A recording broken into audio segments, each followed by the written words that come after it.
Hello mga sir, meron tayong gagawin na microwave oven. Ito ay ayaw uminit daw, sabi ng may-ari. Ito yung brand niya mga sir. American Heritage. No? Subukan natin mga sir, lagyan natin ng tubig. Yan. At para masubok natin ba, lagay natin sa high, then 1 minute lang po tayo. Yan. Antayin natin po mga sir na matapos yung ating pagtitest ng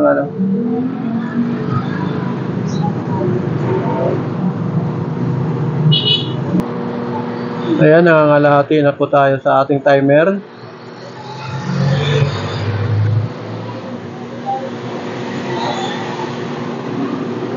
Kunti na lang at matatapos na yung ating timer mga sir.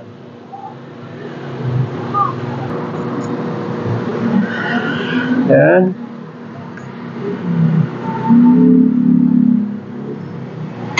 Okay. Let's see kung uminit. So wala nga po sir.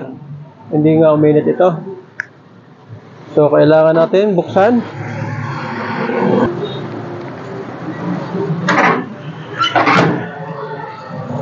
Try nating buksan mga sir.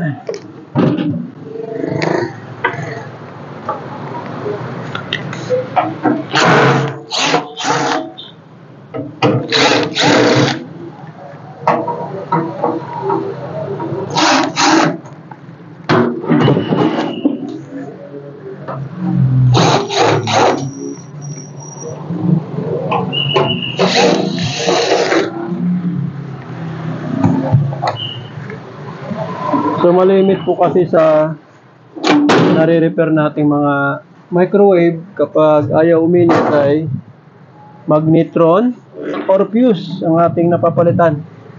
So maraming dito, dominong ipis. Oo. So bumbahan muna natin mga sir. Kailangan muna nating linisan.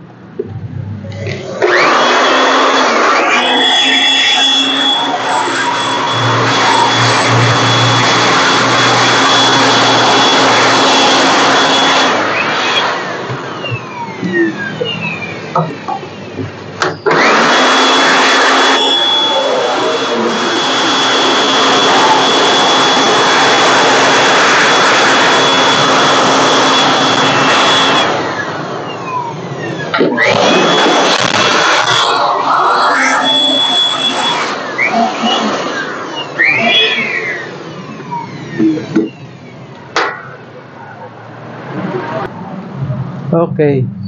So, i-check na natin mga sir. Unang i-check natin ay yung fuse, itong high voltage fuse niya.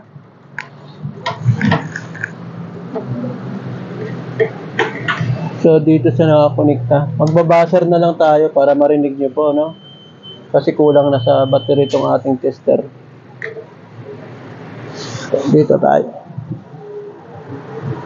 So, yung fuse natin ay dead na rin. No?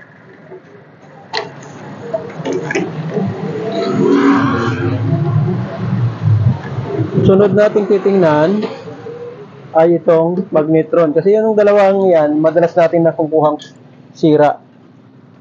So, pag nagtitest po ako ng leakage dito sa sa magnetron ay naka 1K po ako. Oh, yan po ako nasanay. Hindi ko alam po sa inyo kung ano yung ginagamit nyo na range sa tester. Kaya din ka-ground natin. Titingnan natin kung may leak yung ating magnetron or yung filament. Wala po tayong leak na nakikita rito ngayon. So, ibig sabihin good itong ating magnetron. So, ibabalik na lang natin to. So, ang ating titingnan na susunod ay itong dalawa, yung high voltage rectifier at saka yung high voltage capacitor, no? So maganda kung bubunutin natin yung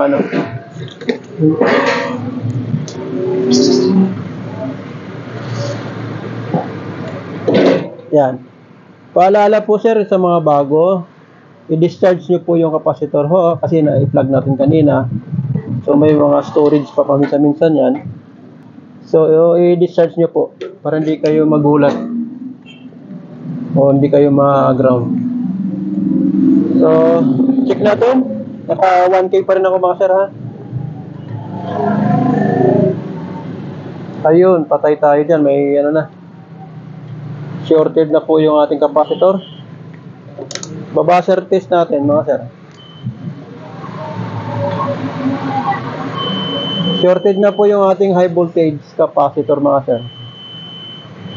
So bibihira po yung ganon. Kasi kapag nag-voltage, pag nag-short itong high voltage capacitor, malimit sa akin na encounter, ay pumuputok itong fuse niya sa primary, sa 220. Ito hindi eh. No? So, ibang kaso. So, hindi lahat ng walang power ay ito yung dahilan. Ito ayaw uminit eh. No? Nag-try tayo kanina ng tubig. So, ito tanggalin muna natin yung yan. Then, pull out natin.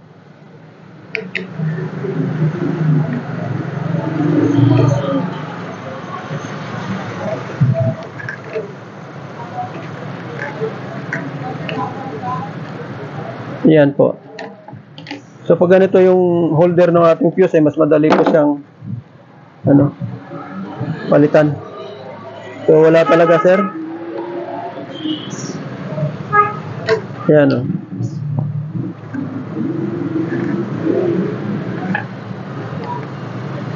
Then medyo ikipot-kipot lang natin ng bagya to kapag nagpalit tayo ng fuse.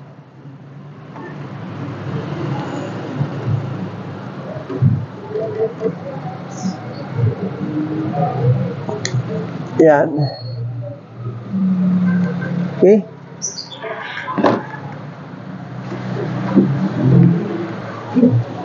Maghahanap lang tayo mga sir ng fuse para sa ating microwave. So meron pa tayo rito. Ayan. Ilang piraso na lang yata yung ating natitira.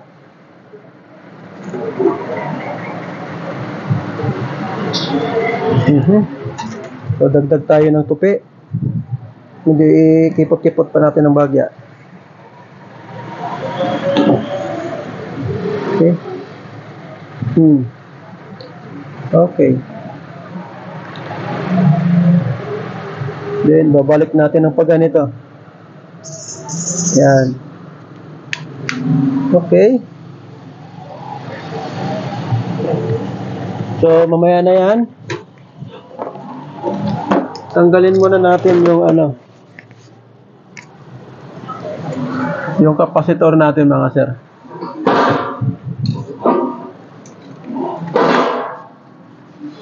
Mayroong tornilyo dito sa kanyang holder sa tagiliran. Ayan.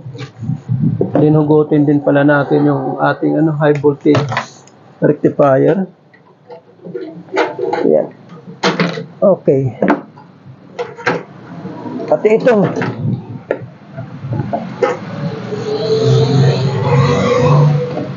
So yung ating value po ay medyo mataas siya.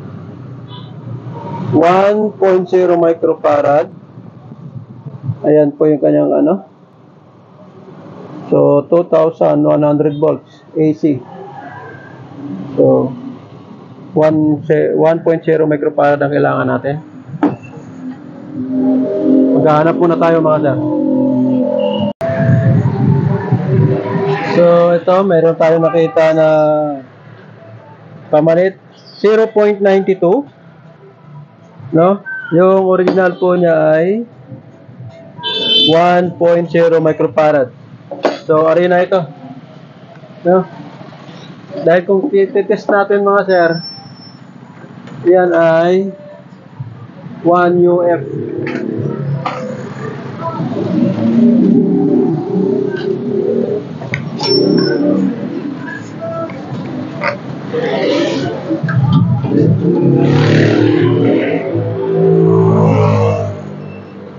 Ayan. Sana ay nakikita nyo mga sir, no? I-test natin to.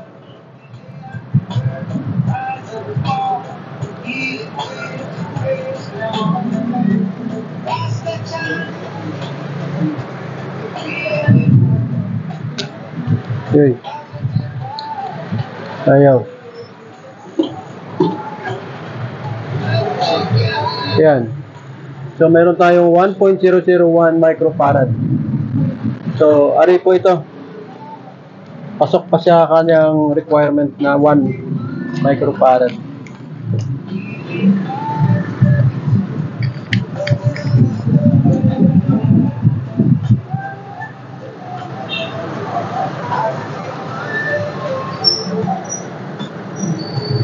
So,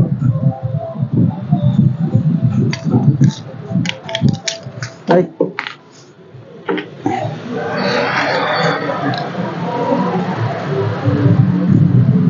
Okay. So, ganon.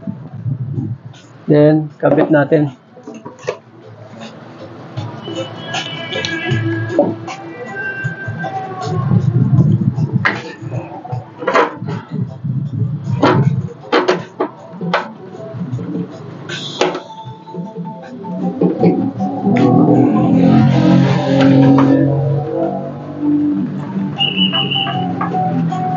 Okay. Then, itong ating fuse ay ayusin natin dito sa loob. Balik natin sa ganyang pwesto.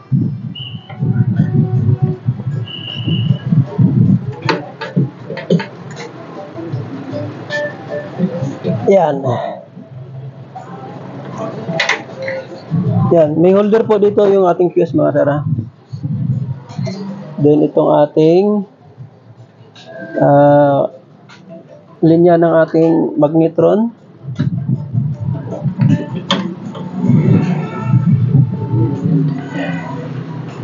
Okay. Then itong ating high voltage diode rectifier.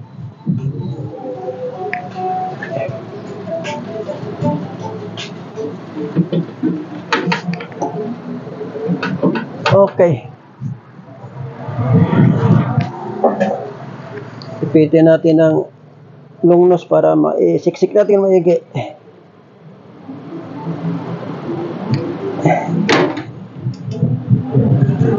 Okay.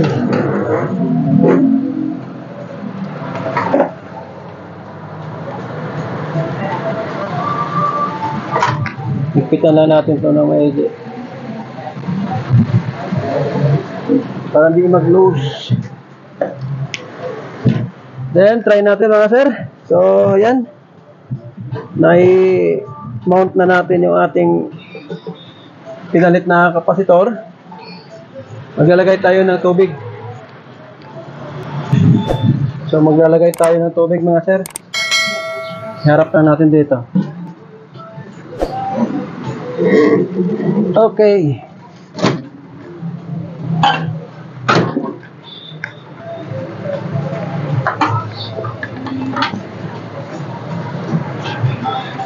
Then, set natin sa high, 1 minute. So, wait na lang natin itong matapos yung ating timer. No? O, mahigit niya 1 minute yung ating na-set.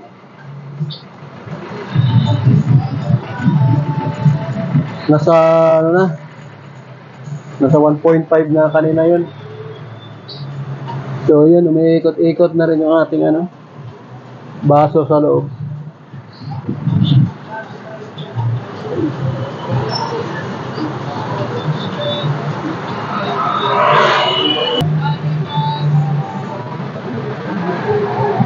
So, konti na lang at mag-time out na siya.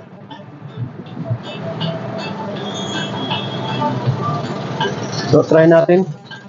Mahit na siguro to. Ayun, oh. Ayun mga sir. Pansin niyo po, medyo umusok na. Ayan. Yun, pwede na tayo magkape mga sir. Okay? So yung ating nakitang sira mga sir, ay yung high voltage fuse at itong 1 microfarad, 1.0 microfarad na high voltage capacitor. So malimit po na napapalitan ko po nito ay walang power. Wala pa akong maalala na ito yung sira. Parang ngayon lang yata ako nakapagpalit na ayaw uminit pero capacitor yung sira. Okay? So iba-iba po talaga yung findings natin kahit na pare-parehos yung simptomas. Thanks for watching guys, and don't forget to follow!